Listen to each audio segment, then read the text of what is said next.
Bonjour à toutes et à tous, bienvenue dans ce live du lundi 26 août.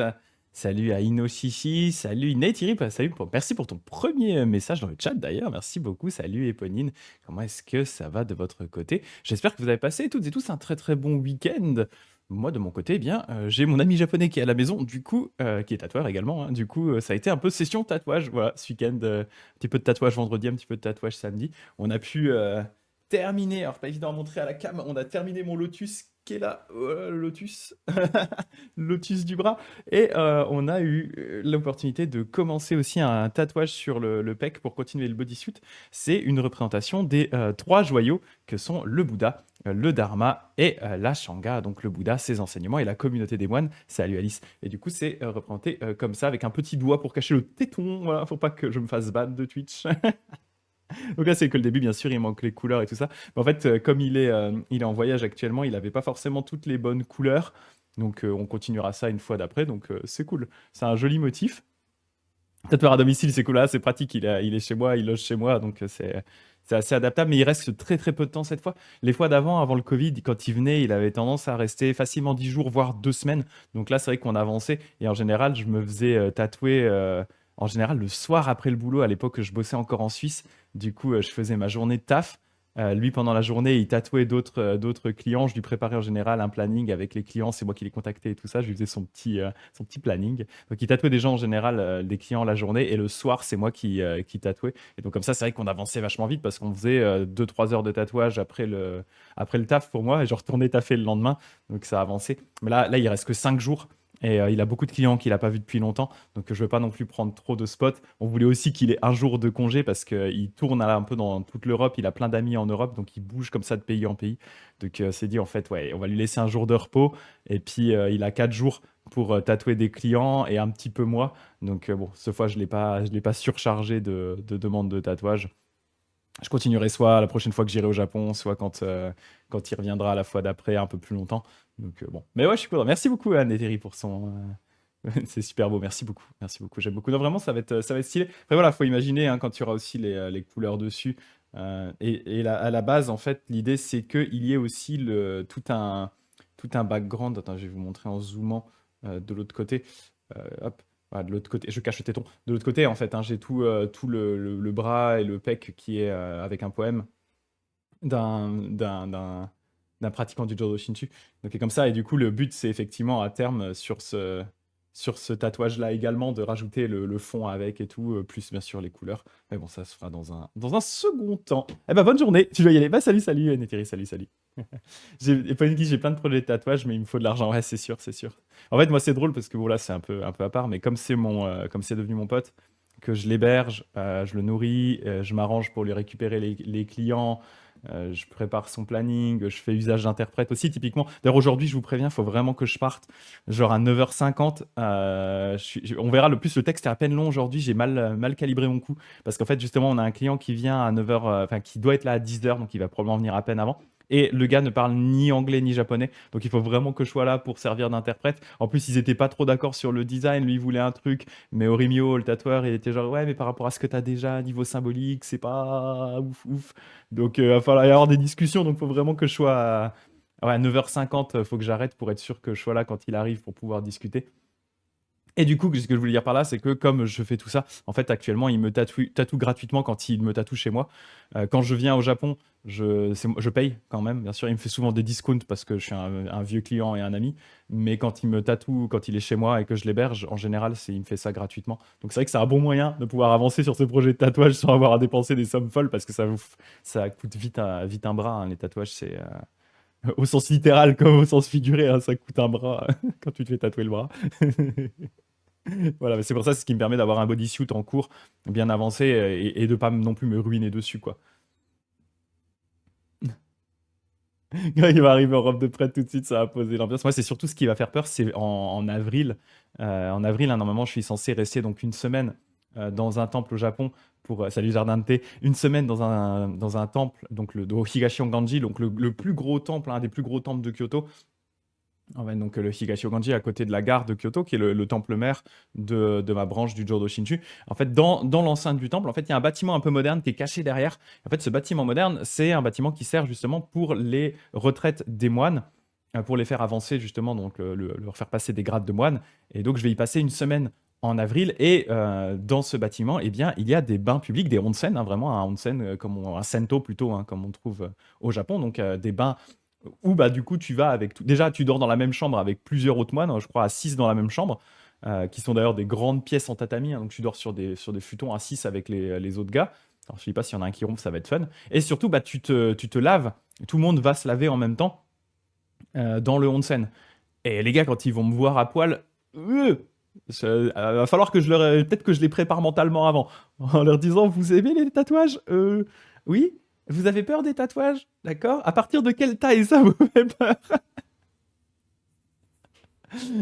L'ambiance va être un peu particulière, je pense. Donc on va voir ça, on va voir ça. Ça va être drôle. Voilà. Bon, bah, en tout cas, aujourd'hui, je vous propose bien sûr de continuer hein, le sutra de l'entrée dans la dimension absolue avec notre bon petit Sudana, où aujourd'hui, on va avoir un ami de bien que j'ai trouvé assez intéressant. Et comme je dis, j'aurais dû calibrer parce qu'il est un peu plus long que les derniers que j'ai fait. Mais je pense que ça va passer. Au pire, hein, je préviens à l'avance, si jamais je suis trop à la bourre, bah, on fera pas la méditation malheureusement cette fois-ci. Et on la fera, bah, on continuera les fois d'après, quoi. Oui, et Poneglyph, les tatouages de divinité, c'est très Yakuza. En plus, heureusement que tu es européen, il y a moins de chances de mépris. Ouais, ouais, c'est ça. Puis c'est surtout qu'en plus, non seulement c'est des tatouages bah, qui pourraient être associés à un côté Yakuza, parce que bah, effectivement, c'est des tatouages de motifs traditionnels, et en plus dans un style traditionnel, parce que vraiment tout ce que j'ai, bah, enfin, on le voit sur mes bras, hein, c'est vraiment des styles, un style complètement traditionnel. C'est sûr que pour eux, ils associent forcément ça à la mafia. Donc, heureusement, comme tu dis que je suis occidental, ça permet de compenser. Mais c'est vrai que dans leur imaginaire à eux, quand ils voient ce type de tatouage-là, ils se disent c'est forcément un mafieux, quoi. Voilà. Alors, le moine, bannière de l'océan, c'est celui qu'on va voir aujourd'hui. C'est un moine, hein. Du coup, on a vu beaucoup de laïcs dernièrement. Et bien là, c'est un moine. C'est un moine qui s'appelle le moine bannière de l'océan. Et on le voit ici sur cette image, en fait, sa caractéristique, c'est qu'il est capable de faire apparaître de chacune de ses parties du corps des Bouddhas, des Bodhisattvas, des yaksha, laksha, etc., etc., des nagas, des choses comme ça, ces espèces de démons. D'ailleurs, je reviendrai un peu dessus. C'est vrai qu'on en parle souvent hein, de ces laksha, nagas, etc. Je dirais que j'ai jamais trop pris le temps de vous montrer à quoi ça ressemblait. Donc là, je vais vous montrer un peu à quoi ça ressemble quand même. Et donc en fait, il est capable de faire apparaître tout ça sur les différentes parties de son corps. Voilà, c'est son pouvoir magique. Alors, tu disais, Pauline, un peu hors sujet, c'est drôle de voir comme l'imagerie religieuse et les organisations criminelles vont très souvent ensemble. Oui, je suis assez d'accord. Ouais. C'est un peu comme si tu avais une idée de peut-être de rédemption d'une certaine façon, le fait de dire ouais, je suis quelqu'un de, je sais que je fais pas des choses bien, mais au moins je vais sur mon corps m'imposer des choses bonnes. Je sais pas s'il y a un côté rédemption qui est en lien avec ça ou pas du tout. Ou juste le côté protection en disant, ok, même si je suis un bad guy, je veux quand même être protégé, un côté un peu superstitieux. Mais ouais, c'est vrai que ça va souvent ensemble. Souvent ensemble. Et, c'est vrai que je finis avec cette histoire de bodysuit, on rigolait parce que justement, donc, le client qui vient là tout à l'heure, bah, comme je disais, il y a des discussions entre lui et Orimio le tatoueur parce qu'ils sont pas tout à fait d'accord entre ce que le client veut et Orimio par rapport à son œil justement traditionnel, quels motifs vont les uns avec les autres. Il était moyennement chaud sur l'idée. Et on disait, c'est vrai qu'on rigolait en disant ensemble, c'est vrai que pour moi c'est très simple vu qu'en fait tout mon bodysuit est sur le thème du bouddhisme et en particulier du Jodo Shinshu. En fait, bah, c'est très facile, tous les motifs vont facilement ensemble parce que je les pioche dans l'imaginaire, l'imagerie bouddhiste. Et du coup, bah, il y a rien de, c'est pas compliqué. À part vraiment si on se dit, bah là, en termes purement esthétiques, ça va moyen ensemble, mais en termes de signification et de symbolisme, bah, tout est dans le même thème. C'est pas compliqué quoi. Il y a rien de compliqué là-dedans. C'est pratique. Ça évite les embrouilles quoi. Voilà. Donc, eh bien, je vais vous lire un petit peu le moine bannière de l'océan, donc qui est capable de faire apparaître donc plein d'êtres différents des différentes parties de son corps. Donc, à nouveau, c'est cette idée de oh, il y a Gulli qui est là. Je suis de retour. Salut, salut. Gulli en mode Team Rocket. Euh, fait plaisir de te voir. Salut. Et du coup, il y a à nouveau cette idée hein, de l'imbloquance, de cette capacité à manifester des êtres en nombre quasi infini comme ça sans que ce soit bloquant.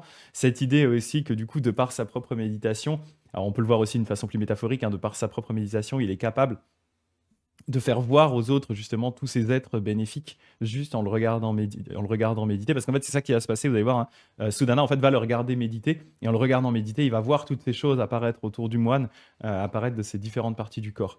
Donc voilà, c'est assez intéressant. Je trouve qu'en termes d'imagerie, c'est vraiment joli.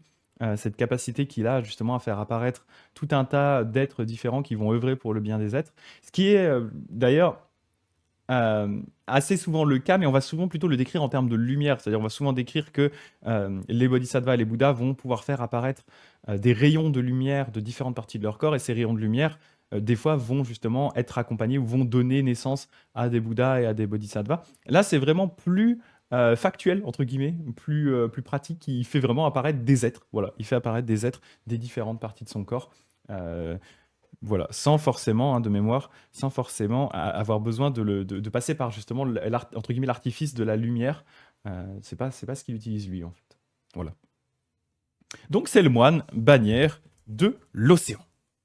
Le jeune Sudana unifia son esprit pour poser l'attention la plus juste sur les instructions de l'aîné libérateur, donc l'ami de bien qu'il avait vu juste avant, hein, les contempler, les examiner.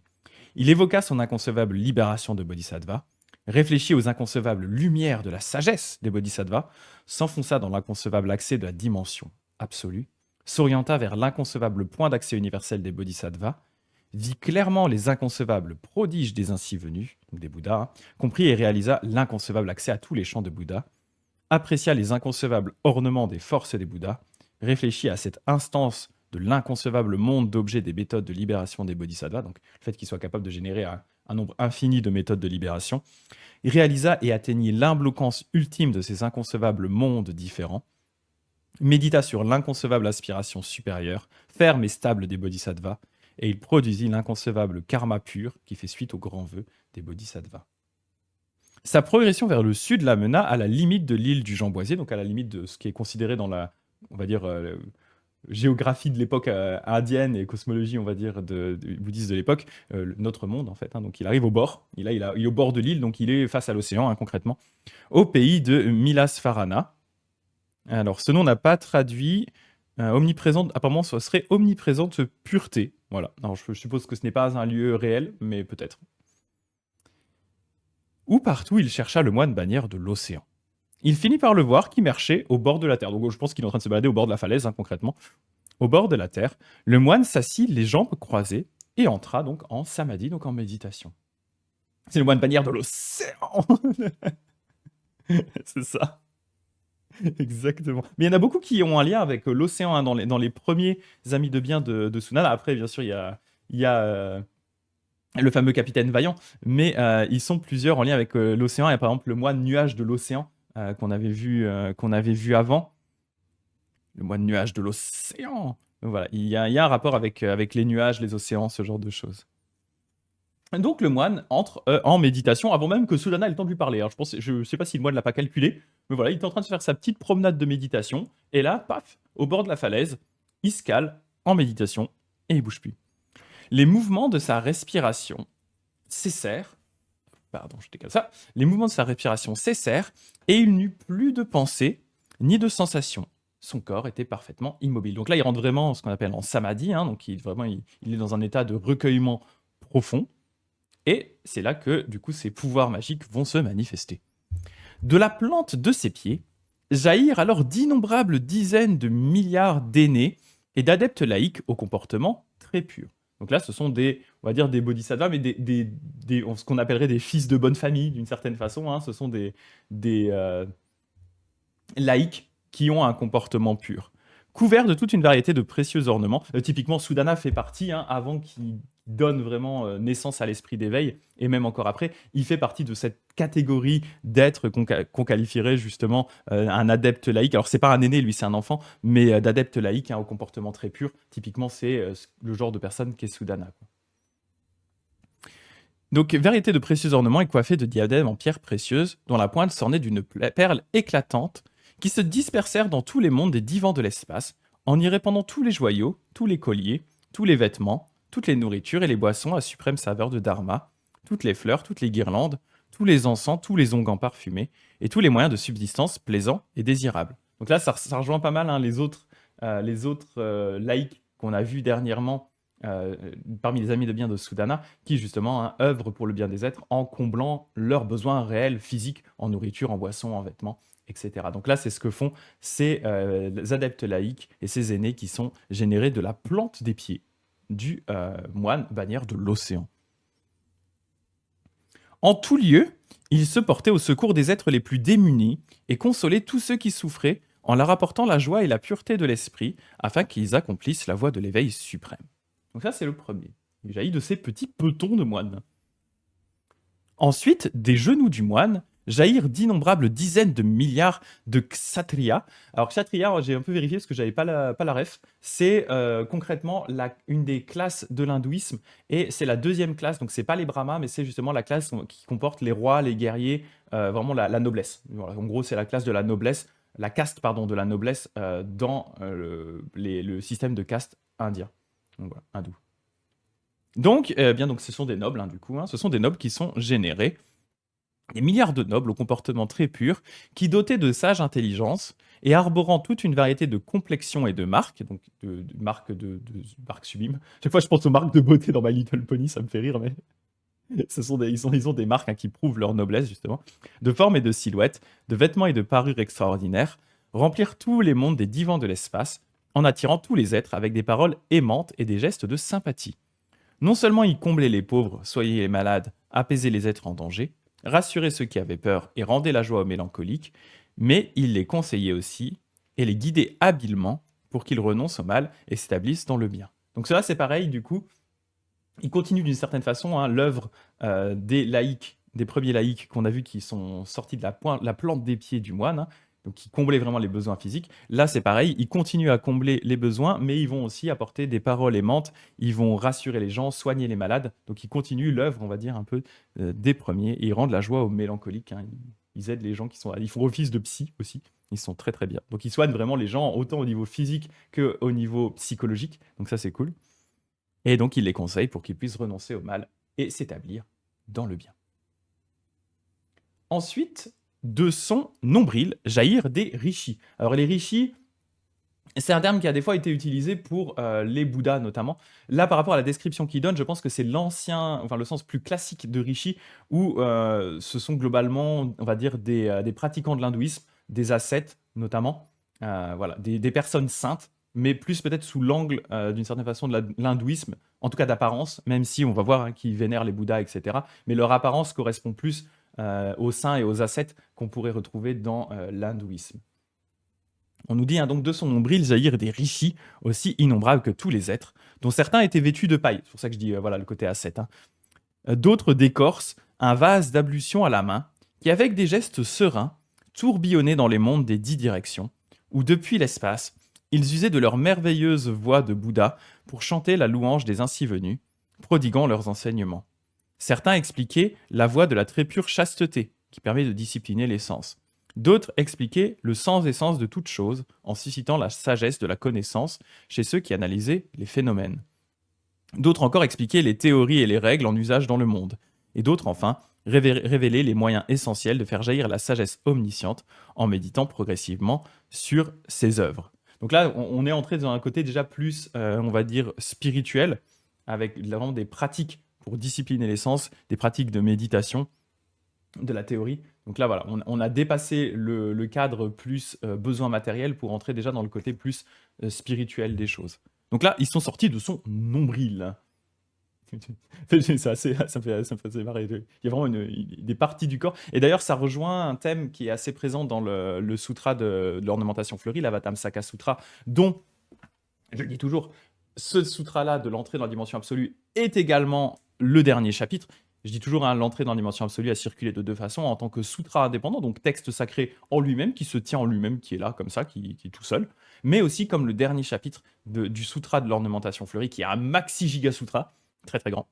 Et en fait, justement, dans ce maxi giga sutra, eh bien, on va séparer les différentes parties du sutra par rapport à la lumière qui va être émise par le Bouddha des différentes parties de son corps. Donc il y a un lien quand même avec ce que fait ici le moine bannière de l'océan qui génère des êtres de par différentes parties de son corps, et chaque partie de son corps est donc associée à un type d'être et à certains types d'actions. Et bien effectivement, dans le sutra de l'ornementation fleurie, il y a un peu la même idée où chaque assemblée chaque partie du sutra va être délimitée par le fait que le Bouddha Shakyamuni/Vairocana va émettre de la lumière d'une partie spécifique de son corps. Je crois justement notamment à commencer par la plante de ses pieds. Comme ici, le moine bannière de l'océan, justement. C'est à peu près la même chose. De ses côtes, alors les côtes, très terriblement douloureux pour le tatouage, si on revient sur le tatouage, de ses côtes jaillirent d'inconcevables Naga et Nagini. Donc Naga et Nagini, ce sont des êtres qui sont, on va dire, mi-homme, mi-homme, mi-femme, mi-serpent. Voilà, donc on peut l'imaginer par exemple avec le haut du corps comme un être humain, le bas du corps vraiment plus comme un serpent ou un dragon. Voilà. Gulli qui dit si l'auteur a un message, pourquoi est-ce qu'il le fait passer avec une histoire si chelou n'empêche? Bah justement, en fait, il faut pas d'une certaine façon sous-estimer l'importance de la symbolique de l'histoire euh, dans la pratique spirituelle en fait. Si on vous dit les choses d'une façon très simple, bien sûr, ça a un intérêt. C'est aussi pour ça que moi je vulgarise un minimum ce qui se passe, mais au final l'histoire est moins impactante. J'avais pris la dernière fois l'exemple d'Ananda, c'est un exemple que j'aime bien prendre, le coup du bon vieux Ananda qu'on aime tous, donc l'assistant du Bouddha, l'attendant du Bouddha, qui du coup avait une mémoire parfaite, qui était toujours auprès du Bouddha pour retenir tous les textes. Quand le Bouddha est mort, que les moines ont voulu du coup faire cette assemblée de moines pour essayer de réciter ce qu'avait enseigné le Bouddha et être sûr qu'ils n'avaient rien zappé, la meilleure personne pour assister à ça et participer, c'était Ananda. Sauf qu'ils se sont mis une règle dès le départ qui était, eh bien, vous devez être un arat, donc une personne qui est du coup qui ne renaîtra plus, qui a atteint cet état de sans renaissance, pour pouvoir assister à ce concile. Sauf que Ananda, comme il avait passé son temps à s'occuper du Bouddha, eh bien, il n'y était pas, il n'avait pas le niveau. Et donc, eh bien, Kashyapa va lui dire Ananda, tu as une nuit. Demain matin, on commence le concile, avec ou sans toi. Tu te démerdes, tu as une nuit, tu te débrouilles. Et donc, Ananda, il va méditer et il va y arriver. Et c'est là où je voulais en venir par rapport à cette histoire, c'est que, en pratique, ce qui a dû se passer, c'est que Ananda, il est rentré, il a médité toute la nuit, il a atteint l'état d'Arat, il est arrivé au concile, il a ouvert la porte de l'endroit où ils étaient, tout le monde l'a vu, ils ont vu sa façon dont il se tenait, son attitude, et ils se sont dit bien joué Ananda, tu as réussi. Tu es un mec, maintenant tu fais partie du club Ananda. Bien joué, bienvenue dans le club. Et la façon dont l'histoire le raconte, à l'inverse, ils vont dire que soudainement Ananda, il est rentré dans la pièce en utilisant ses nouveaux pouvoirs de Harat en passant par le trou de la serrure. Et du coup, l'histoire telle qu'elle est racontée est plus impactante, même si elle est probablement moins réelle, bien entendu, mais elle est plus impactante. Il y a un côté vraiment, d'un coup, il rentre comme ça, un peu comme un héros, il passe à travers le trou de la serrure, tout le monde est genre, wow, Ananda, well done, well done. Alors que s'il était juste entré, comme c'est dans le vrai cas, entré par la porte, c'est oui, bon, c'est sympa, c'est cool, mais c'est pas aussi impactant. Donc il faut pas sous-estimer l'importance des histoires dans ce que ça peut générer au niveau inconscient et au niveau religieux, en fait.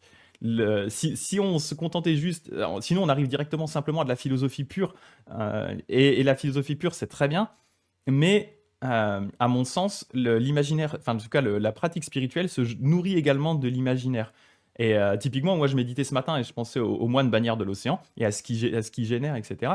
Ça me refaisait penser au fait à cette idée d'être entouré par des Bouddhas et des Bodhisattvas en permanence. Du coup, je trouve que ça fait quelque chose en fait. Voilà. C'est intéressant. Bon, moi, en tout cas, j'aime bien justement ce côté imaginaire. Et c'est pour ça que j'aime bien d'ailleurs vous présenter les deux aspects entre vendredi, où on est vraiment euh, complètement sur l'aspect purement froid, philosophique du bouddhisme, et les lundis, mercredis, où on est, enfin mercredi là, vous allez voir, ça va être un peu différent, mais lundi en tout cas, où on est sur le côté full imaginaire, full histoire, full pouvoir magique dans tous les sens, il y a du Bouddha partout, c'est incroyable. J'aime bien vous montrer cette dualité, non seulement parce qu'à nouveau, je sais qu'il y a des personnes qui sont plus attirées par l'un ou par l'autre, mais aussi pour vous montrer que, à mon sens, les deux sont nécessaires dans une voie spirituelle, en fait. Important d'avoir une philosophie claire, définie, précise, machin, mais qui se nourrit aussi d'un imaginaire plus mythologique, symbolique, euh, imagé, beau, etc., etc. Voilà.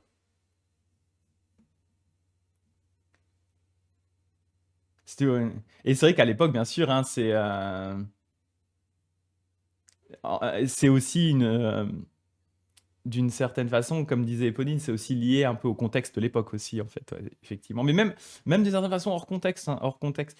Il faut vraiment voir dans le sutra de l'ornementation fleurie, j'ai pas mal insisté dessus, mais un des points importants qu'il y a dedans, c'est justement cette idée de l'imbloquance des phénomènes.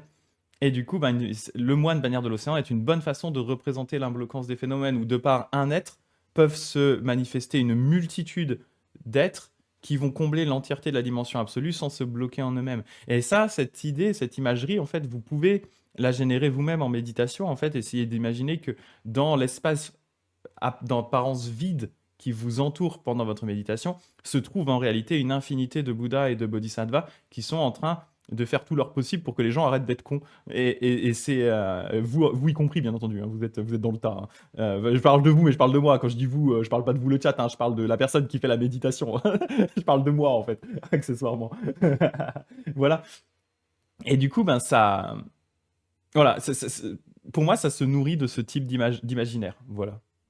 Mais après, je comprends qu'on accroche ou qu'on n'accroche pas, bien entendu. En fait, il faut pas le prendre au sens littéral, à nouveau. Il faut le prendre comme des résultats de choses qui peuvent se produire en méditation, des types de pensées, d'imageries, de réalisations qui peuvent se produire en méditation. L'idée, notamment, ben, l'idée de l'imbloquance, mais aussi l'idée, du coup, que les êtres sont interdépendants. C'est aussi un peu ça qui, à mon sens, ressort du moine bannière de l'océan ici, hein, l'interdépendance de tous les êtres. Tous les êtres sont reliés les uns avec les autres, hein. Donc, donc voilà. Et Éponine qui dit, métaphoriquement, on peut interpréter que toutes ces apparitions sortant de son corps représentent ceux que le moine a mis sur la voie. Ça peut être effectivement l'idée aussi, ouais. Et a pris le dharma pour aller ensuite qu'ils aident les gens partout par sa simple ouais, effectivement, sa simple pratique personnelle. Il a un effet domino. Ça peut être aussi exactement une façon de le voir. Tout à fait, tout à fait, tout à fait. Exactement.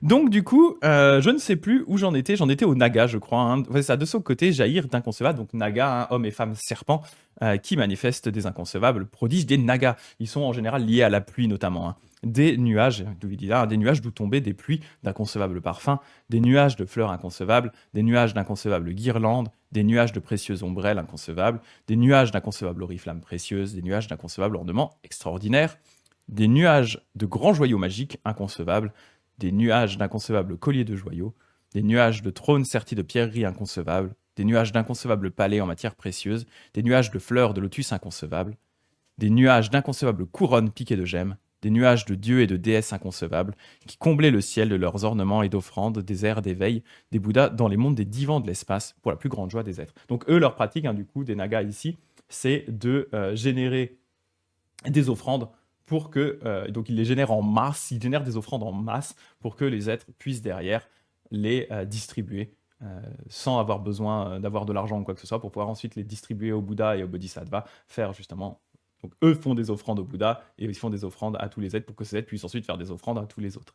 Donc on a vu du coup le côté plus physique, on a vu le côté plus spirituel, là on voit le côté plus offrande, hein, qui est aussi une des grandes pratiques des Bodhisattvas, qui consiste du coup à faire des offrandes au Bouddha et au Bodhisattva. Voilà. Alors, du Svastika, on avait parlé, hein, du Svastika, donc le fameux symbole qui ressemble à un symbole banni, mais qui est en fait du coup un symbole beaucoup plus ancien, qui en plus n'est pas dans le même sens en général dans le bouddhisme, et dont on a parlé quand on a fait la dernière fois le bouddhisme en manga, hein. On a eu tout un chapitre sur justement le Svastika, et pourquoi est-ce qu'il faudrait réhabiliter ce symbole qui a été souillé par une idéologie mauvaise. Donc du Svastika au milieu de sa poitrine, qui d'ailleurs n'est pas représenté ici, hein, sur le dessin du moine bannière de l'océan. On ne l'a pas dessiné, mais il y est dans la description. Donc du svastika au milieu de sa poitrine, qui est une des marques justement des Bouddhas. Donc une des marques qu'on récupère en rétribution, des marques physiques qu'on récupère en rétribution des bienfaits qu'on a, de toutes les bonnes actions qu'on a effectuées. Donc de ça, au milieu de sa poitrine, jaillirent d'innombrables dizaines de milliers, de milliards même, de rois des Ashuras, dont chacun manifestait des pouvoirs d'illusion aussi prodigieux qu'inconcevables, en faisant trembler la terre de 100 mondes, bouillir les eaux de tous les océans, s'entrechoquer tous les monts Mérou, trembler tous les palais des dieux, briller les lumières de tous les démons, et en écrasant toutes les hordes diaboliques, de sorte que tous les êtres renoncent à leur arrogance, se libèrent de la colère et de la violence, brisent la montagne de leur douloureuse passion, cessent de mal agir, persistent à ne pas se disputer et demeurent à jamais dans le bien et l'harmonie. Alors je vais juste vous montrer d'ailleurs justement ces Ashura. Ashura, ils sont vraiment liés au côté violence, guerre, etc., etc. Ils ressemblent à ça, hein, globalement. Un bon exemple d'Ashura, avec tout plein d'armes pour tout plein tabasser, c'est ces bêtes-là, les Ashura. Donc là, vous le voyez d'ailleurs, hein, dans la description qu'on a donnée des Ashura, il y a un côté quand même assez violent, même dans la description de leurs actions. Ils font bouillir les océans, ils font trembler la terre, ils font s'entrechoquer les montagnes, ils écrasent les hordes de démons. Enfin, tout le champ lexical du truc, ça sent bon la violence quand même. Mais c'est de la violence, on va dire, c'est de la. Alors, je vais pas dire de la bonne violence, ça pourrait être très mal interprété, mais c'est pas de la violence envers les êtres, c'est de la violence envers ce qui est mauvais au sein des êtres et au sein des gens. Donc, ils sont pas là pour faire du mal, en tout cas pas ceux-là, pas ces versions bodhisattva des Ashura. Il y en a d'autres peut-être, mais pas ceux-là. Ils sont là justement pour aider les autres, les êtres à se libérer de la violence. Un exemple, même si c'est pas directement un Ashura, mais on retrouve un peu la même idée avec Fudomyo, hein, où justement c'est convertir la colère, la violence en quelque chose de bénéfique. Donc là, ils sont là, en fait, ils sont là un peu pour parler un peu vulgairement, pour botter des culs, hein, pour rappeler aux gens que, enfin, pour ceux qui ont un peu du mal à suivre, qu'il faut peut-être qu'ils arrêtent d'être chiants, qu'ils sortent de leur ignorance, qu'ils arrêtent de faire le mal, etc. Donc voilà. C'est ça, Ashura, c'est le pouvoir des dieux, mais mis au service de la vengeance, de la colère, de la jalousie. Mais il y en a qui sont pacifiés, c'est ça, hein, la plupart des Ashura ne sont pas forcément des bonnes personnes, mais il y en a qui sont des bodhisattvas. Parce que c'est ça, en fait, dans le bouddhisme, il y a toujours cette idée que c'est pas parce que naturellement vous faites partie d'une classe d'êtres ou vous avez un background relatif à la violence ou quoi que ce soit que vous pouvez pas changer. Bien sûr, l'impermanence de toute chose fait qu'il n'y a rien parmi ces êtres, même les Ashura, typiquement, qui sont censés être quand même bien violents de base, et ben c'est pas pour ça, c'est pas parce qu'ils sont nés dans cette catégorie d'êtres qui sont liés à la violence que, eh bien, ils vont devoir en permanence être liés toujours et toujours à cette violence. Ils peuvent changer, ils peuvent être pacifiés, hein, comme l'a dit Hipponine, c'est le bon terme, ils peuvent être pacifiés pour ensuite œuvrer pour le bien de tous les êtres. Et donc voilà, le but, hein, c'est ici, ils le disent dans la lecture, hein, faire en sorte que les gens arrêtent de se disputer. Donc ils sont là en fait. Tu vas arrêter de te disputer plus tard. Ils le font à leur façon, quoi. Mais il y a des gens qui ont besoin, hein, du coup, de ce type d'approche, hein. C'est un peu différent. Pas tout le monde. Moi, j'aime pas qu'on me crie dessus, mais il y en a peut-être qui ont besoin qu'on a une approche un petit peu plus rentre dedans. De leur pouvoir d'illusion magique, ils illuminaient aussi les êtres en leur permettant de ne plus commettre d'actes négatifs, de craindre le cercle des morts et des renaissances, de s'extraire des sphères d'existence, de renoncer aux croyances et aux attachements, et de s'établir dans l'esprit de l'insurpassable éveil en s'exerçant à toutes les activités des bodhisattvas. Persistant dans la pratique de toutes les vertus transcendantes, accédant à toutes les terres de bodhisattva, contemplant tous les subtils et merveilleux accès au réel, connaissant tous les habiles expédients des Bouddhas, et tout ce qu'ils accomplissaient combler la dimension absolue. Donc eux, c'est vraiment des bodhisattvas, ce sont des ashura bodhisattvas. Donc comme on dit, hein, les bodhisattvas peuvent être vraiment sous n'importe quelle forme. Il n'y a pas de limite, hein, je dis toujours, votre boulangère peut être un bodhisattva, votre chat peut être un bodhisattva. Voilà. Vous allez finir par vous aimer les uns les autres, bordel de merde. C'est vraiment ça. Moi, c'est aussi comme ça que j'imagine Fudomyo à chaque fois, hein. Je fais putain, mais tu vas arrêter de t'énerver. Le gars, il est super énervé et il dit d'arrêter de t'énerver. Ça me fait rire, mais comme ils gueulent plus fort que toi, il y a des gens qui ont besoin qu'on gueule plus fort qu'eux pour que ça les calme. Il y en a d'autres qui ont besoin d'être justement à l'inverse, qu'on soit calme pour qu'ils se calment. Ça dépend des gens. C'est ça. Alors, ensuite, on a du haut de son dos, jaillir à l'intention de ceux qui se libéraient dans les deux véhicules inférieurs. Donc, c'est le véhicule ce qu'on appelle des auditeurs, donc ce sont les pratiquants du petit véhicule, les pratiquants du Theravada, et ce qu'on va appeler les Bouddhas par soi, ou Bouddhas pour soi, qui sont du coup Pratyeka Bouddhas, qui sont des Bouddhas en fait qui sont juste là, ils deviennent des Bouddhas par eux-mêmes, sans avoir besoin de maître, et ensuite ils kiffent la vibe tout seuls, sans aider les gens. Ils restent dans leur état de joie interne, et ils n'aident pas les gens. Donc c'est considéré comme deux véhicules inférieurs. Le troisième véhicule supérieur étant le Mahayana, et ensuite le Sutra du Lotus vous dit que tout ça, en fait, on vous dit trois véhicules, mais en vrai, tout le monde va finir par devenir des bodhisattvas et des Bouddhas. Donc en fait, il n'y a qu'un véhicule, mais c'est juste un petit moyen adapté. Voilà. Pour ceux qui ne peuvent pas directement rejoindre la voie des bodhisattvas et des Bouddhas, il y a d'autres voies un petit peu plus longues, un petit peu plus light au début, mais on arrive toujours à la voie du véhicule unique, en tout cas selon notamment le Sutra du Lotus, et Kayana, comme dit effectivement Éponine, bien entendu, le véhicule unique.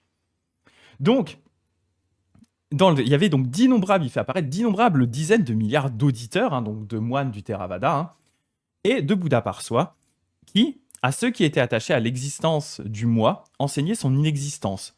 À ceux qui croyaient à la permanence des choses, enseignaient l'impermanence de tous les composés. Là, vous voyez, on est au niveau de ce qu'ils enseignent, vraiment sur des enseignements type classique Theravada. L'impermanence de toute chose, l'absence de soi, etc. Donc, typiquement, ce qu'on étudie ensemble le vendredi, hein, là, c'est ce que ces êtres qui sont générés par le dos du moine bannière de l'océan, c'est ça qu'ils enseignent. À ceux qui agissaient sous l'emprise du désir, enseignaient la contemplation de l'immonde, donc une des contemplations classiques du Theravada. On va contempler par exemple la décomposition d'un corps, hein, du fun en bar pour vos soirées. Hein. Vous vous posez dans un cimetière ou devant un endroit où on a laissé pourrir un cadavre et vous le regardez pourrir, ou en tout cas vous l'imaginez pourrir. Le fun. Le fun pour vos soirées. Vous ne savez pas quoi faire ce soir? Demandez à un moine Theravada. À ceux qui agissaient sous l'emprise de la haine, enseignaient la méditation sur la bienveillance. À ceux qui agissaient sous l'emprise de l'ignorance, enseignaient la contemplation de la production interdépendante, hein, donc la fameuse coproduction, la chaîne de coproduction en 12 facteurs, hein, qui nous fait toujours cramer le cerveau à chaque fois qu'on essaye de la refaire. À ceux qui agissaient sous l'égale emprise des 3 poisons, enseignaient les méthodes associées à l'objet de sagesse. Donc 3 poisons, hein, la colère, l'avidité et l'ignorance. À ceux qui étaient attachés aux objets, ils enseignaient que rien n'existe réellement. À ceux qui étaient attachés aux paisibles solitudes, ils enseignaient comment on peut former le grand vœu d'agir pour le bien de tous les êtres, et leurs œuvres comblaient la dimension absolue. Donc là, on est passé en mode Theravada, vraiment enseignement du petit véhicule. Donc vous voyez l'évolution qu'on a, on partait vraiment de combler les besoins mondains des gens. Ensuite, on est passé sur des aspects plus méditation spirituelle, type hindouisme, etc. Là, on commence à arriver. On est passé par l'engueulade par les HELA. Là, on arrive sur les enseignements du Theravada, concrètement. Et donc, on continue. On a eu aussi le passage avec les offrandes, hein, qui est une pratique classique du Mahayana. C'est comme un gremlin, quand le moine est touché par de l'eau, il y a des gens qui sortent de lui. Ah, j'avais bien la ref, là, celle-là, je l'avais pas. En plus, j'allais parler de Gremlins tout à l'heure, à moitié, j'avais une idée tout à l'heure, et on verra juste après. Et parce qu'il y a les êtres, c'est les. Bah justement, on va y arriver, c'est les Raksasa qui, pour certains, font représenter, je trouve qu'ils font un peu penser à des Gremlins pour une raison bizarre. Et du coup, c'est ça, ils sortent de lui quand il est dans l'eau. Là, il s'approchait trop près de l'océan quand il méditait. Il y a une vague qui l'a frappé et c'est parti en cacahuète. C'est ça. Et de ses épaules, justement, jaillirent d'innombrables dizaines de milliards de rois, des yakshas et des raksasa. Donc, je vais vous montrer à quoi ressemble un yaksha. Donc, a priori, ça, c'est un yaksha, si je ne dis pas de bêtises. Voilà, hop, je vous montre. Pour ça, celui-là, il me faisait penser à un gremlins pour raison obscure. Ah, pardon. Hop. Voilà. En fait, ce sont des démons et esprits qui sont plus ou moins liés aux éléments naturels. Voilà, l'eau, le feu, etc., etc. Et quand je voyais ça, je m'étais dit tout à l'heure, le moine Gizmo. C'est pas mal. Du coup, quand je voyais ça tout à l'heure, je me disais, mais c'est vrai que c'est très important le côté moyen adapté, hein, dans le bouddhisme. C'est-à-dire que là, le moine bannière de l'océan, il est en train de faire il est en train de générer des êtres comme effectivement comme Gizmo, mais il le fait alors soit parce qu'il pense être seul, soit parce il a tilté qu'il y avait Sudana en face et il voit l'état d'avancement de Sudana, donc c'est pas grave s'il commence à faire ce genre de truc. Mais effectivement, imaginez si votre boulangère Bodhisattva, soudainement, pendant que vous êtes en train d'acheter du pain, elle entre en méditation et elle commence à faire ça au milieu de la boulangerie, et qu'elle génère ça devant vous. Moi, je pars en courant. Même si ça a un petit bouquet de fleurs devant à vous donner en disant tiens, regarde, je suis gentil. Moi, le truc qui génère ça, moi, je me casse. Hein. Je me barre en courant, en hurlant. D'où l'intérêt, effectivement, l'importance des moyens adaptés. Hein. Donc, ne générez pas des Raksasa ou des Yakshas devant des gens qui ne sont pas prêts à le faire, hein, qui savent pas ce que c'est, parce que vous allez leur faire peur, vous allez les faire paniquer. Parce que moi, typiquement, lui me terrifie. Il me fait un peu peur. Hein. Tellement de même possible avec sa tête, mais tellement. Je sais pas, il a vu des trucs que le gars, il fait flipper. Voilà, heureusement que votre boulangère Bodhisattva, hein, pratique justement les moyens adaptés et sait qu'il ne faut pas faire apparaître des yakshas devant vous quand vous achetez votre croissant aux amandes le samedi matin. Ça pourrait faire peur. Voilà. En Europe, les Bodhisattvas doivent générer des fées et des lutins, c'est ça? Exactement. C'est l'équivalent, hein, des yakshas, hein, concrètement. C'est ça. C'est ça, c'est ça. Donc, et du coup, effectivement, hein, de ces... tu dis quoi, Guy? Quand tu fais la vaisselle et que tu touches un bout de nourriture. Et... c'est ça, exactement. Ah, il y en a que ça dégoûte. Sophie, ça la dégoûte complètement ce que tu dis là. Moi, ça va, ça me gêne pas tant que ça, mais Sophie, elle déteste ça. Elle déteste ça. De ses épaules donc jaillirent des dizaines de milliards de rois des Yaksha et des Rakshasa qui présentaient tous les aspects et toutes les silhouettes, toutes les complexions et toutes les marques, dont certains étaient grands, d'autres petits, mais qui tous, et ça c'est important, tous étaient effrayants. Entourés d'immenses suites à leur ressemblance, ils protégeaient tous les êtres adonnés au bien, de même que la foule des sages et sublimes bodhisattvas, ainsi que tous ceux qui tendaient à l'exactitude ou déjà s'y trouvaient. Prenaient parfois l'apparence de déités armés d'un vajra pour protéger les Bouddhas et le lieu de séjour des Bouddhas. Parfois, ils protégeaient la totalité des mondes ordinaires en apaisant les êtres terrorisés. Alors ils sont terrorisants eux-mêmes, hein, mais du coup, ils arrivent à déterroriser les terrorisés grâce à leur apparence terrorisante. Et en permettant aux malades d'éliminer leurs fautes, à ceux qu'affligeait la souffrance de s'en affranchir, à ceux qui avaient commis un crime de s'en repentir, à ceux qui poursuivaient les catastrophes de les conjurer. C'est ainsi qu'ils œuvraient au bien de tous les êtres en les faisant renoncer au cercle des morts et des renaissances, pour désormais tourner avec la roue des enseignements parfaits. Donc ils apparaissent de plein de formes différentes et, comme on le voit ici, hein, ils sont surtout là pour protéger les Bouddhas, les Bodhisattvas et les pratiquants. Et puis apparemment, ils déterrorisent les gens alors qu'ils sont extrêmement flippants eux-mêmes. Ils me terrorisent.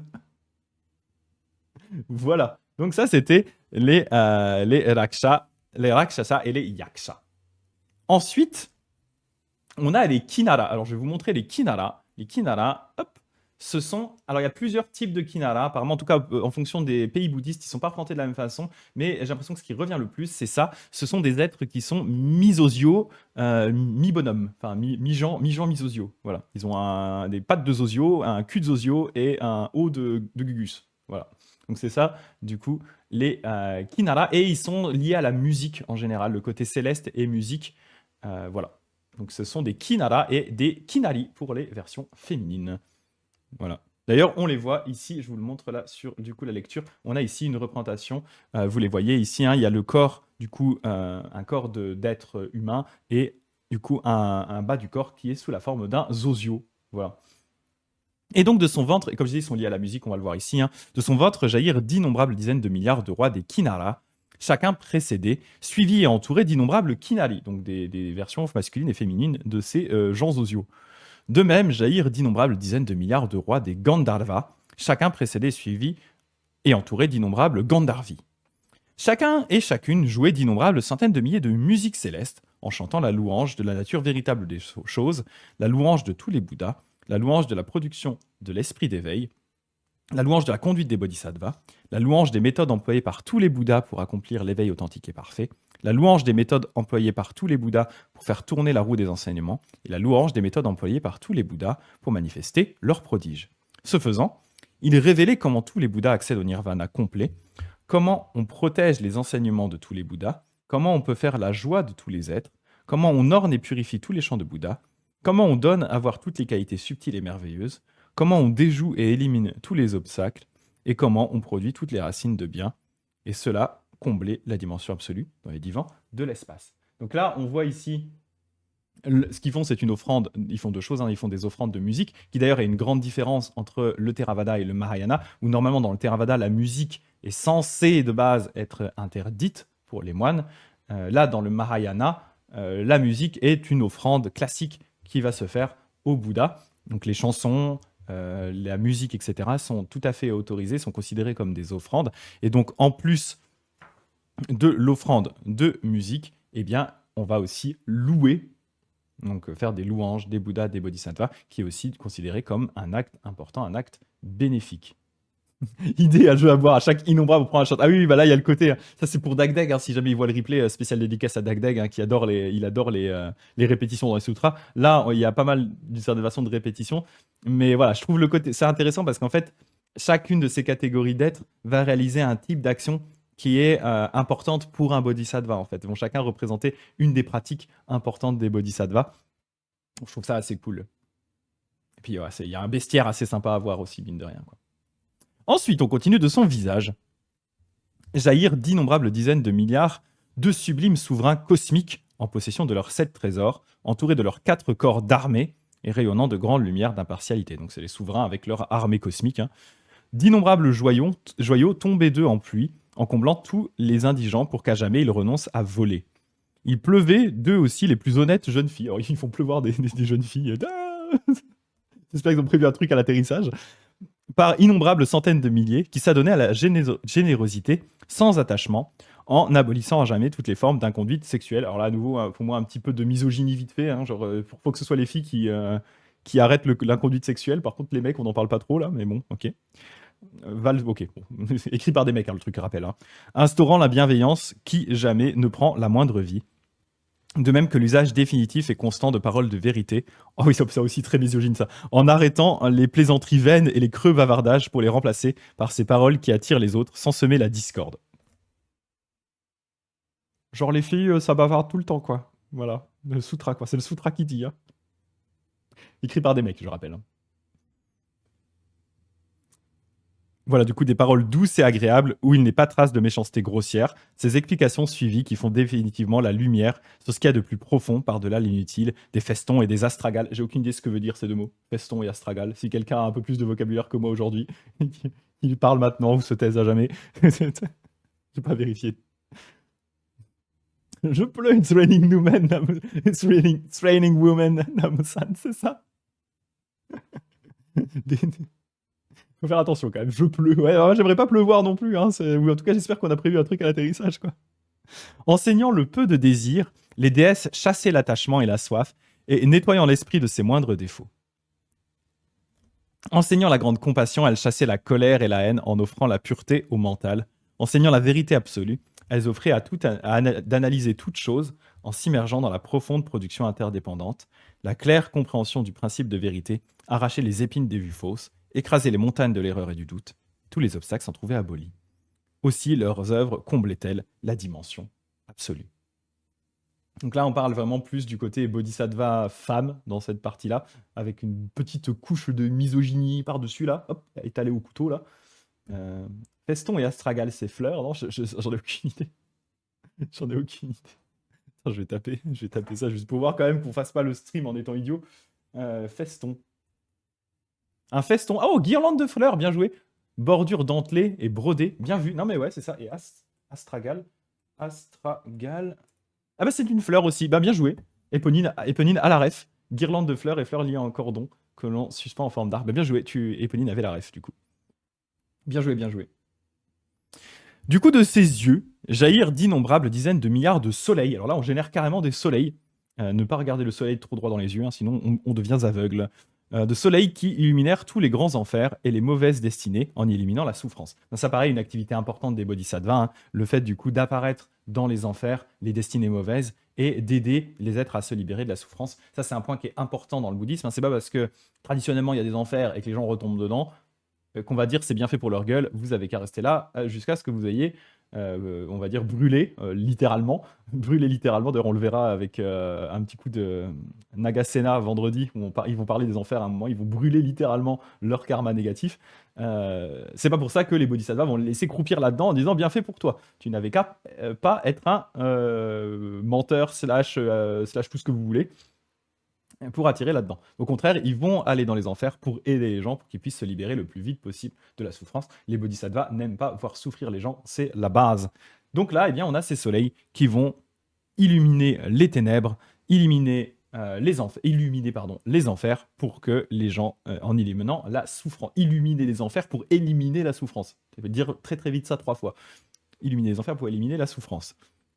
Ils illuminèrent aussi les mondes de tous les univers en chassant les ténèbres de l'ignorance, bien sûr. Et ils illuminèrent tous les êtres des divans de l'espace en les libérant justement de la thé de l'ignorance. Toujours cette idée classique qu'on retrouve dans beaucoup de religions, hein, que la lumière, elle a un côté métaphorique elle brille aussi sur l'ignorance pour chasser les ténèbres de l'ignorance. Donc là, c'est ce qui se passe aussi. Dans les terres impures, les soleils dardèrent des rayons de très pure lumière Alors là, on va partir sur une longue description de différentes couleurs.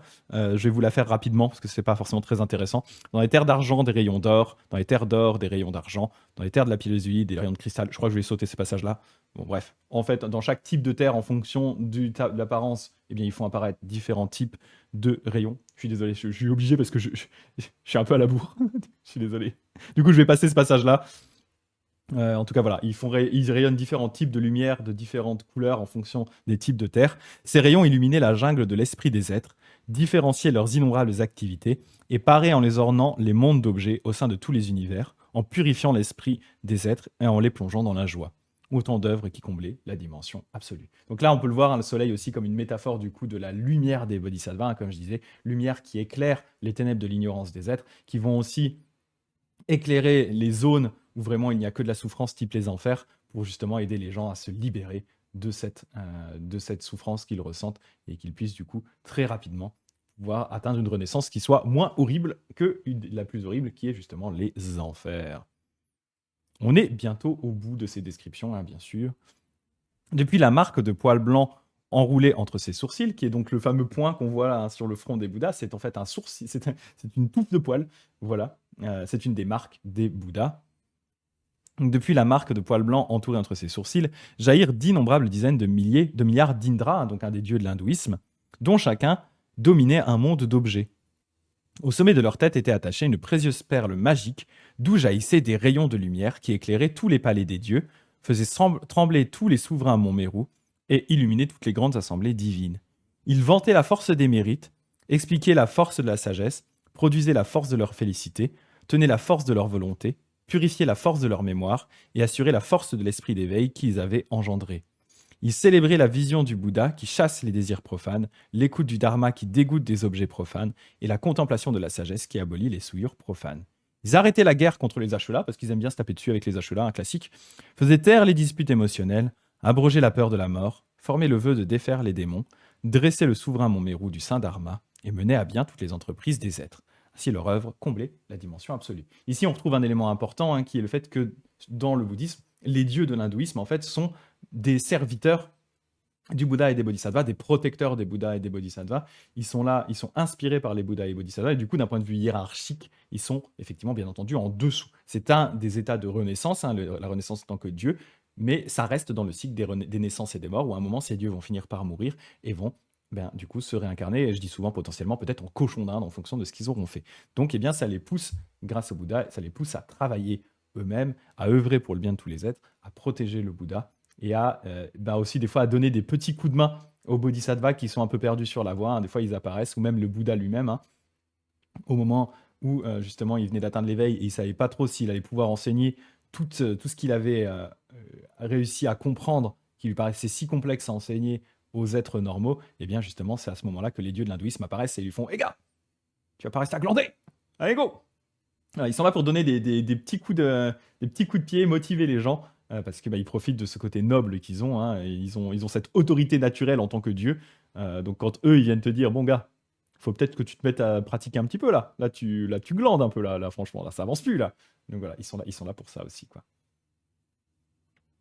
Oui, c'est ça. Effectivement, c'est ça qui est intéressant, et Pauline dit, hein, surtout les dieux de l'hindouisme ne sont plus uniques. C'est comme si on disait les Poséidons, c'est ça. C'est plus l'Indra ou, on va le voir juste après, par exemple Brahma. Et en fait, non, ce sont des Indra, des Brahma, effectivement. Mais on va aussi en considérer que il y en a autant qu'il va y avoir notamment de mondes. Parce qu'on va considérer, notamment dans ces sutras de l'ornementation fleurie, qu'il y a une infinité de mondes tout autour d'une autre, même ce qu'ils appellent j'ai plus le terme exact, mais en fait, on va dire des clusters.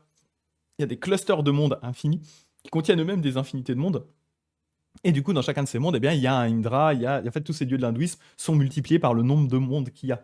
Donc en fait, ça permet de les faire apparaître en infinité. Mais effectivement, du coup, c'est comme si on disait, il y a, dans chaque monde tout autour du nôtre, il y a un Poséidon, il y a un Poséidon sur la planète Vénus, il y a un Poséidon sur Saturne, etc., etc. Ce qui est assez rigolo en soi. Donc justement, de son front jaillirent d'innombrables dizaines de milliards de Brahmas, dont l'apparence majestueuse n'avait d'égal dans aucun monde.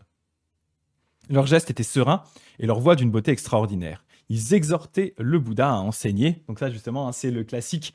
C'est ce que je vous disais juste avant, cette anecdote de la vie du Bouddha, où il sait pas trop ce qu'il doit faire. Il se dit, ah punaise, est-ce que je reste là à kiffer? Parce que là, si je dois aller enseigner ça aux gens, ça va être une galère. Mec, ils vont rien comprendre. Je vais leur dire des trucs, je vais leur dire du genre, il n'y a pas d'âme, il n'y a pas de soi. Ils vont me regarder, ils vont faire, hein, ils vont rien comprendre. Et du coup, il dit, ça va être tellement galère. Et là, t'as Brahma qui arrive et qui fait, bon, euh, Bouddha, entre toi et moi, faut que tu t'y mettes là. Tu vas pas rester là assis sur ton tas d'herbe sous l'arbre de la Bodhi tranquillou, à kiffer la vibe. T'es pas là pour ça. T'es devenu un Bouddha.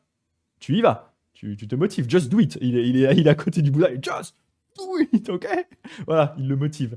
Et donc là, c'est à ça, bien sûr, qu'il est fait référence ici, hein. Ils exhortaient les Bouddhas à enseigner et exalter les mérites en réjouissant les bodhisattvas et en démêlant les innombrables affaires de tous les êtres dans tous les mondes, des divans, de l'espace. Du haut de sa tête, et là on arrive au bodhisattva, hein, parce que là on a vu du coup plein de classes d'êtres, mais on n'avait pas encore vu les bodhisattvas. Du haut de sa tête jaillirent autant de bodhisattvas qu'il y avait d'atomes dans d'innombrables champs de Bouddha. Leur corps était paré de marques majeures et mineures, et ils rayonnaient de lumière sans fin en expliquant les pratiques les plus variées. Ils faisaient l'éloge de la générosité qui permet de vaincre l'avidité et d'acquérir les merveilleux joyaux pour décorer le monde. Et ils exaltaient les vertus du respect et de la discipline qui permet aux êtres d'abolir le mal à jamais, en s'établissant dans la grande discipline de la bienveillance et de la compassion des bodhisattvas. Ils expliquaient que tout ce qui existe est semblable à un rêve, et que la satisfaction des désirs manque de vraie saveur pour que les êtres se détachent des liens émotionnels. Ils leur expliquaient le pouvoir de la patience pour que leur esprit soit libre et fort de toute chose. Ils vantaient les corps dorés pour que les êtres se défassent des souillures. Là, on a parlé un petit peu de différents paramitas. On a vu la patience, on a vu la sagesse, on a vu la générosité, on a vu la discipline. Donc là, il parlait des paramitas, hein, juste avant. Il leur explique le pouvoir de la patience.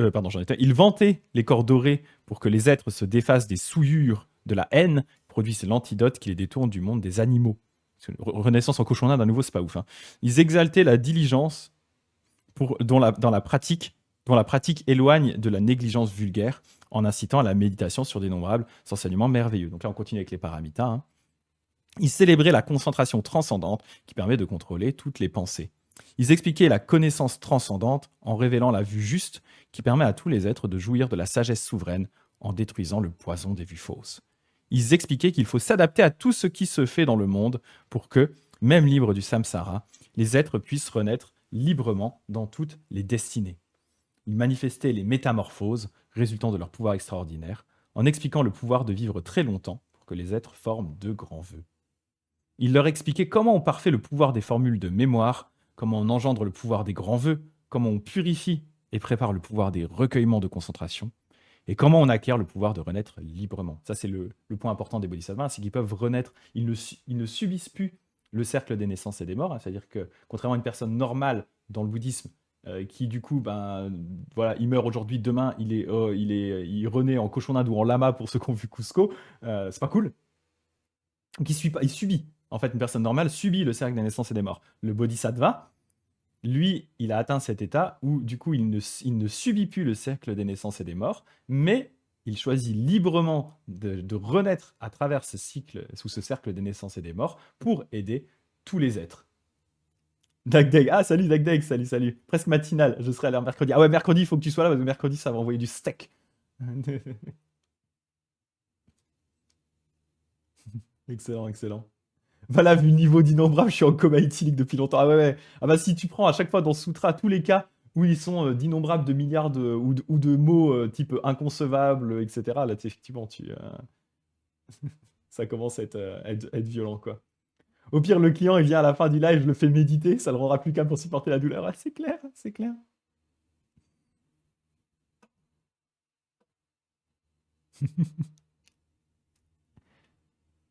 Il leur expliquait donc les multiples aspects de la sagesse, la connaissance des facultés des êtres, la connaissance de tous les facteurs mentaux, la connaissance des 10 forces des ainsi venus et la connaissance de tous les prodiges des Bouddhas. Et toutes ces œuvres comblaient les dimensions absolues. Et enfin, pour terminer par rapport justement à ces êtres qui apparaissent du corps du moine bannière de l'océan, eh bien, on a de son apex, hein, du coup, la protubérance crânienne, qui est aussi une des marques des Bouddhas, hein. De son apex jaillir d'innombrables. Parce que vous pensiez que c'était une coupe de cheveux? Non, non, non. C'est un double crâne. C'est un double crâne, comme le mec, le maître Jedi, là, dans je sais plus quel épisode de Star Wars. C'est un double crâne. De son apex jaillirent d'innombrables dizaines de milliards d'ainsi venus, donc de Bouddha, hein. Leur corps non pareil, donc sans pareil en fait, hein, paré des ornements très purs, des marques majeures et mineures, rayonnaient de splendeur et de majesté, comme des montagnes d'or. Il jaillissait d'eux des lumières démesurées qui illuminaient toutes les régions de l'espace, et son merveilleux de leur voix comblait la dimension absolue. Manifestant l'immensurable puissance de leur grand pouvoir extraordinaire, ils faisaient tomber des pluies d'enseignements sur tous les mondes. Sur les bodhisattvas assis sur le trône de l'éveil, une pluie de connaissances universelles de l'égalité. Sur les bodhisattvas au niveau de l'investiture, une pluie de points d'accès universels. Sur les bodhisattvas au niveau du prince hérité du Dharma, une pluie d'ornements universels. Sur les bodhisattvas au niveau de l'innocence, une pluie de solidité digne des montagnes. Ils se prennent des trucs solides dans la gueule. Sur les bodhisattvas au niveau de l'irréversible, une pluie de trésors marins. Sur les bodhisattvas au niveau de l'accomplissement de l'esprit parfait, une pluie de mondes d'objets universels. Sur les bodhisattvas au niveau de la réunion de tous les expédients, une pluie d'accès à l'état naturel. Sur les bodhisattvas au niveau de la noble naissance, une pluie de méthodes adaptées au monde. Sur les bodhisattvas au niveau de la pratique, une pluie de compassion naturelle, universelle. Sur les bodhisattvas débutants, les petits bodhisattvas bébous, une pluie de trésors d'accumulation. Sur les bodhisattvas qui engendraient l'esprit d'éveil pour la première fois, une pluie de méthodes pour attirer les êtres. Sur les bodhisattvas au niveau de la foi et de l'aspiration, une pluie d'universelle vision. C'est vraiment la foi, hein, c'est la toute première étape des bodhisattvas. Ce qui est d'ailleurs assez intéressant quand on en discute d'un point de vue de Jodo Shinshu. Mais la foi, c'est donc la première étape des bodhisattvas, de l'apparition, une pluie d'universelle vision de la sphère inépuisable. Sur les êtres du monde de la forme, une pluie de points d'accès universels. Sur les dieux Brahma, une pluie de trésors universels. Sur les dieux souverains, une pluie de force vive. Sur les Maras, une pluie de bannières de victoire de l'esprit. Sur les dieux qui aiment les fantasmagories, une pluie de pensées pures. Sur les dieux satisfaits, ils kiffent, une pluie d'envie de naître. Sur les dieux Yama, une pluie de joie. Sur les 33 dieux, une pluie d'ornements prompt à parer la dimension absolue de l'espace. Sur les rois des Yaksha, une pluie de liesse. Sur les rois des Gandharvas, une pluie de roues de Vajra. Sur les rois des Ashura, une pluie de grands objets. Sur les rois des Garuda, une pluie d'infinis rayons de lumière. Sur les rois des Kinara, une pluie de connaissances sublimes dans tous les mondes. Sur les rois des hommes, une pluie de détachement. Ça, c'est intéressant. Sur les rois des hommes, une pluie de détachement. Genre, si tu es roi, tu vas te détacher un petit peu de ton attrait pour le pouvoir et l'argent, s'il te plaît. Hein, important, petit message, petit point important ici. Sur les rois des Mahoraga, encore un démon. Ah non, j'ai raté les Nagas. Sur le roi des Nagas, une pluie de bannières de joie. Sur les rois des Mahoraga, une pluie de grand repos. Sur les damnés des enfers, une pluie d'ornements de la pensée juste. Sur les animaux, une pluie de trésors d'intelligence. J'aimerais bien qu'il y ait une pluie de trésors d'intelligence qui pleuve sur mon chat. Il est gentil, hein. Il est vraiment, il est beau aussi. Il est très très beau et très gentil, mon chat. Très très beau et très très gentil. Par contre, une petite pluie d'intelligence dessus, des fois, ce serait bien. Ce serait pas mal. Petite pluie d'intelligence. Sur les habitants du royaume de Yama, une pluie d'intrépidité. Et sur les êtres pris dans tous les dangers, une pluie de soulagement universel, afin qu'ils puissent tous se joindre à l'assemblée des sages et des êtres sublimes, toutes ces œuvres combler la dimension absolue. De chaque pore de la peau du moine bannière de l'océan, jaillirent des réseaux de lumière, de rayons de lumière aussi nombreux que les atomes qui constituent un démesuré de champ de Bouddha. Et chacun de ces rayons contenait un démesuré de forme, un démesuré d'ornement, un démesuré d'objets et un démesuré d'activités qui comblaient toutes les dimensions absolues dans les divans de l'espace. J'espère que Gulli, là, ça va au niveau alcoolisme, là, du coup. Gulli avec le verre, hop, hop, hop, hop, hop. Une pluie d'intelligence, ce serait pratique. Ah la vache. Pour s'engager dans le bouddhisme, dit Éponine, il faut bien avoir foi en la libération du nirvana. C'est ça, c'est pour ça que c'est la première étape. C'est qu'en fait, si déjà de base, t'y crois pas en toi, tu te dis, ouais, bon, ça n'a pas l'air ouf ces trucs-là, bah, tu vas clairement pas les suivre. Donc, effectivement, la première étape, c'est important, c'est de croire un peu en tout ça, en fait. Alors, ça veut pas dire que c'est une foi aveugle, c'est important, c'est toujours important de le répéter, c'est pas une question de foi aveugle, c'est une question de, tu observes des gens qui pratiquent cette voie, tu observes aussi les enseignements qui sont donnés, et tu te dis, waouh! C'est trop cool, j'ai envie de faire ça moi aussi. Et donc, tu as foi en ces enseignements et du coup, bah, tu te mets à les pratiquer parce que tu as foi dans le fait que ce sont des enseignements qui seront bénéfiques pour toi. Donc, ce n'est pas une foi aveugle en disant tu dois croire ça, si tu crois pas ça, eh bien, tu peux pas pratiquer. C'est tu vois le résultat de cette pratique, tu vois aussi ce qui est dit dans les textes, tu vois que ce qui est enseigné a l'air bon, et alors seulement, effectivement, tu génères cette foi dans les enseignements et tu as envie de pratiquer. Donc voilà. Et c'est pour ça que ça coince quand on me dit que le bouddhisme est totalement rationnel, contrairement aux autres religions. Il y a une part de foi aussi, mine de rien, en fait. Mais la foi, en fait, pour moi, la foi, c'est vraiment le fait de je vois que ces choses-là sont bonnes, je vois que le message est bon, j'ai envie de le mettre en pratique. Voilà. Mais oui, là aussi, je suis d'accord avec Pauline, c'est que c'est aussi une foi dans le sens où tu dois aussi par moment faire confiance au Bouddha sur des questions pour lesquelles tu ne peux pas répondre de manière empirique à ton niveau actuel. Ça, c'est vrai. Ça, c'est vrai. Tu vas avoir besoin de toute cette pluie pour décuver. Donc voilà, là, il a donc fini de générer des êtres en bout. Enfin, pas, il n'a pas fini en fait. On a fini la description, mais vous allez voir, ça continue un petit peu, mais pas sur la description. Le jeune Sudana, donc, unifia. Oui, j'ai fini les rayons. Le jeune Sudana unifia son esprit pour examiner le moine, car il avait profondément envie de ne pas oublier ce recueillement libérateur. Tu m'étonnes, Sudana, il est devant le moine, et il le voit faire ça, il est genre. Ok, waouh, waouh, il est balèze. Regarde ça, le petit Soulana, tranquillou, là. Il a vraiment le film en Technicolor, en 4D, là. Il est en genre, wow. Oh, il envoie le moine bannière de l'océan, là. Il envoie du steak. Du steak végé, bien entendu. Du steak de tofu, hein, bien entendu. Donc, il ne voulait pas oublier ce recueillement libérateur. Il pensa à l'inconcevable recueillement de Bodhisattva du moine, à l'inconcevable océan d'expédients qui lui permettait d'œuvrer au bien des êtres, à l'inconcevable méthode qui lui permettait de tout ordonner sans rien faire, à la pure sagesse qui lui permettait d'embellir la dimension absolue, à la sagesse qui lui permettait de recevoir des bénédictions des Bouddhas, à son pouvoir de manifester les prodiges des Bodhisattvas, à son pouvoir d'affermir leurs grands vœux et à son pouvoir d'accroître et de multiplier leurs activités. Il resta debout, à penser et à réfléchir pendant 1 jour et 1 nuit, 7 jours et 7 nuits, une demi-lune, 1 mois, jusqu'à 6 mois et 6 jours, après quoi, le moine bannière de l'océan sortit de son recueillement. Donc là, ce qu'on a vu là, du coup, ça a duré, en fait, il a fait ça pendant 6 mois et 6 jours, posé, comme ça, à générer des êtres en boucle avec Sudana qui regarde et qui prend des notes sur son petit carnet. Voilà. Donc pendant 6 mois et 6 jours, hein, la patience.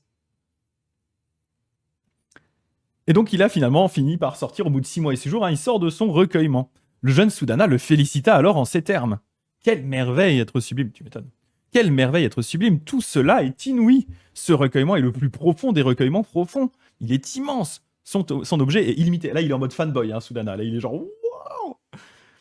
Il est immense, son objet est illimité. Ses mystérieux pouvoirs sont inimaginables. Les lumières qui en jaillissent n'ont pas leur pareil. Ses ornements sont innombrables. Il est d'une puissance et d'une majesté que rien ne saurait contenir. Tout dans sa sphère n'est qu'égalité. Il illumine toutes les régions de l'espace. Ses bienfaits sont illimités, car il a le pouvoir d'éliminer les innombrables souffrances de tous les êtres. Ça, c'est ce qu'on a vu par chacune du coup, des catégories d'êtres, hein, qui sont générées. En effet, il permet à tous les êtres de s'affranchir des souffrances de la pauvreté. Il permet aux hommes et aux dieux de connaître le bonheur et la joie. Il leur permet de jouir des objets de leur concentration. Il leur permet d'accroître et de multiplier la jouissance des objets composés. Il leur permet de manifester la félicité qui dépasse le devenir. Il leur permet d'inciter autrui à engendrer l'esprit d'éveil. Il leur permet d'accroître et de multiplier la pratique des mérites et de la sagesse. Il leur permet d'accroître et de multiplier leur pensée de grande compassion. Il leur donne la force de former les grands vœux. Il leur permet de comprendre clairement la voie des bodhisattvas. Il leur permet d'orner la sagesse sublime. Il leur permet d'opter pour le monde du grand véhicule et de s'y introduire.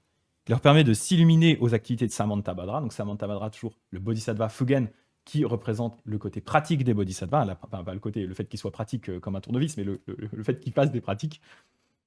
Il leur permet de réaliser les lumières de sagesse et les terres des bodhisattvas. Il leur permet d'accomplir tous les vœux et toutes les activités des bodhisattvas. Il leur permet de s'établir dans la sphère de l'omnisciente sagesse. Donc là, Sudana, il est en mode gros fanboy. Il est gros fanboy, là, Sudana. Il est tout foufou. Il est tout foufou, Sudana. Il a passé 6 mois à regarder le moine faire des trucs de fou. Il est tout foufou. Quel est être sublime, le nom de ce recueillement? Le moine bannière de l'océan répondit. Ce recueillement, noble fils, a pour nom acquis impartiaux de l'œil universel. Mais on l'appelle aussi très pur rayon de lumière de la sphère de la connaissance transcendante et très pure méthode d'ornementation universelle.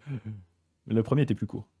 En méditant sur la connaissance transcendante, j'ai atteint 1 million de démesurés de recueillements, comparable à ce très pur recueillement d'ornementation universelle. Donc en plus, ça c'est juste un des recueillements qu'il a.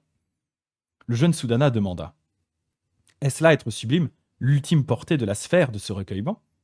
Bannière de l'océan répondit. L'accès à ce recueillement, noble fils, permet de connaître tous les mondes sans le moindre obstacle. de se rendre dans tous les mondes sans le moindre obstacle, de dépasser tous les mondes sans le moindre obstacle. Donc là, on a vraiment le côté d'un bloquant en mode très très factuel. Hein.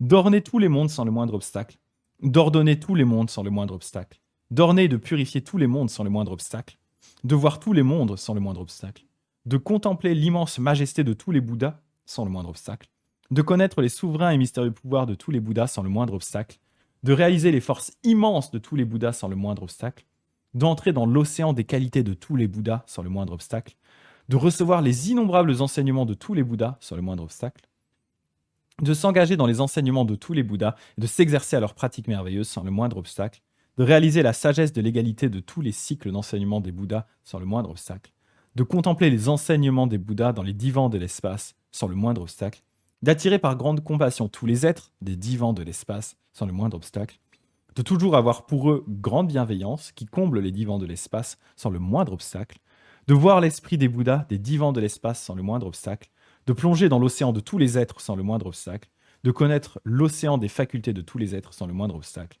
et de connaître la sagesse qui discerne les facultés de tous les êtres sans le moindre obstacle. Pour ma part, noble fils, je ne connais que ces lumières du recueillement dans la connaissance transcendante, alors que les bodhisattvas s'immergent dans l'océan de la sagesse, purifient les sphères de la dimension absolue, fréquentent toutes les destinées. J'ai perdu ma ligne. Fréquentent toutes les destinées. Voilà. Comblent d'innombrables univers, maîtrisent tous les prodiges et les recueillements les plus purs, possèdent d'immenses pouvoirs extraordinaires et une éloquence inépuisable, excellent à expliquer les terres de sagesse et soutiennent tous les êtres. Alors moi, comment pourrais-je connaître leurs activités merveilleuses, discourir sur leurs mérites, comprendre leurs pratiques, expliquer leur monde d'objets, évaluer le pouvoir de leurs vœux, accéder à leur méthode essentielle, atteindre leur réalisation, expliquer leur participation à l'éveil, m'établir dans leur recueillement, voir les objets de leur esprit ou acquérir toute leur sagesse d'égalité. En poursuivant plus au sud, noble fils, tu trouveras un lieu habité du nom de Marée Montante, où sont les bois et les jardins des ornements universels. Dans ce parc vit une adepte laïque du nom d'Espoir, qu'on a déjà fait du coup. Demande-lui comment les bodhisattvas étudient leur conduite et comment ils s'exercent sur leur voie. Le jeune Sudana, qui auprès du moine bannière de l'océan avait acquis un corps ferme et solide, en trouvant le trésor du Saint Dharma, accéda à une sphère profonde, à une sagesse perçante, perçant toute chose, à un recueillement éclatant de lumière. Établi dans une compréhension limpide, il vit le profond réel et son esprit se posa dans les méthodes les plus pures, tandis que l'éclat de sa claire sagesse comblait toutes les régions de l'espace. Exultant de joie, il fit des bonds démesurés, il saute comme un fou, puis se prosterna en touchant le sol en 5 points et plaça le sommet de sa tête sous les pieds du moine pour lui rendre hommage. Ensuite, il le circumambula d'innombrables fois en le dévisageant avec dévotion et respect, et réfléchissant encore, il le regarda en lâchant des soupirs d'amour passionné. Il s'imprégna de son nom, se représenta son maintien, évoqua le son de sa voix, considéra son recueillement et pensa aux objets de ses grands vœux, tout en accueillant les très purs rayons de lumière de sa sagesse. Puis il se retira, et il s'en fut. Voilà, donc le moine bannière de l'océan. Et d'ailleurs, j'ai l'impression que c'est un des rares cas où Sudana, du coup, ne dit pas au moine qu'il a généré l'esprit de l'insurpassable éveil authentique et parfait. Parce que d'habitude, il le fait direct, mais vu que là, il se prend un peu un vent au début, parce que le moine bannière de l'océan se cale direct en méditation, et qu'ensuite Sudana le voit, et qu'ensuite, quand il sort de méditation, Sudana il est tout foufou, tout excité par ce qu'il a vu, et ben là, du coup, j'ai l'impression qu'effectivement, il n'a pas le temps de placer le générer l'esprit de l'insurpassable éveil authentique et parfait. Il a oublié son post-it, c'est ça? Il avait toujours son petit post-it avec. Alors, j'ai généré l'esprit de l'insurpassable éveil authentique et parfait, mais je ne sais pas comment les bodhisattvas étudient leur conduite. Du coup, là, il a zappé. Il a zappé sa catchphrase. Putain, Sudana, t'as oublié ta catchphrase. Ah la vache. Putain, c'est fou ça, il a oublié sa catchphrase. Mais oui, mais voilà, enfin, j'ai pas zappé un paragraphe en fait, il le dit pas. Non, il le dit pas parce que c'est ça, le gars le moine bannière de l'océan est en méditation, ensuite il sort, Sudana est foufou, il lui rend hommage, ensuite il demande direct. En fait, je pense qu'il est tellement excité par ce qu'il a vu que du coup il oublie de dire ça, et puis en fait, le moine bannière de l'océan, il a direct tilté qu'il avait en face de lui un jeune bodhisattva plein de mérite et de joie, et très très plein d'entrain aussi. Très, très, très plein d'entrain. Il saute sur place comme ça. Ah oui. Il s'est dit, oula, oula lui, il est motivé là. Ouah, peut-être un peu trop, hein. Se calmer, hein. Je vais faire Sudana rester sa petite phrase debout dans le métro Griffiths avec son post-it. Voilà. En fait, ça me fait rire parce que j'aime bien Sudana parce que je le trouve vraiment très mignon, mais vraiment là, ils disent carrément, il est tellement excité qu'il saute sur place, tellement il est foufou. Et moi, je le vois vraiment comme un jeune qui il est super à fond, quoi. C'est son but dans la vie, c'est son ikigai, hein, c'est de rencontrer des habits de bien pour apprendre auprès d'eux. Et voilà, je trouve ça vraiment très cool à chaque fois.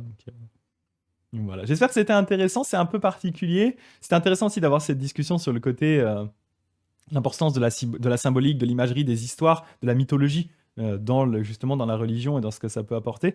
Voilà, moi je trouve, en tout cas, je trouve ça très beau et ça a permis aussi de revoir bah, du coup différents types de pratiques par rapport aux différents types d'êtres qui sont générés. On a vu plein de pratiques différentes des bodhisattvas, que ce soit le don, que ce soit voilà, le fait d'aider les gens dans la détresse, le fait d'illuminer les enfers, etc., etc. Donc on a eu l'occasion de revoir plein de pratique des bodhisattvas. On a vu les paramitas quand il y a les bodhisattvas qui apparaissent. Donc voilà, toutes ces choses-là. J'ai généré l'esprit d'éveil, soudain à la boulangerie. J'ai généré l'esprit de la super salle authentique café et je voudrais bien une baguette bien cuite. Bah, s'il tombe sur la fameuse boulangère bodhisattva dont je parle tout le temps, il va la voir et d'un coup, il voit la boulangère générer une infinité de baguettes de pain tout autour d'elle pour donner à manger aux plus pauvres. Et là, du coup, bah, direct, il va sortir sa catchphrase, hein, Soudana. Et il va commander un croissant en même temps, mais direct, il prend la catchphrase. Hein. Normal, ça. Normal.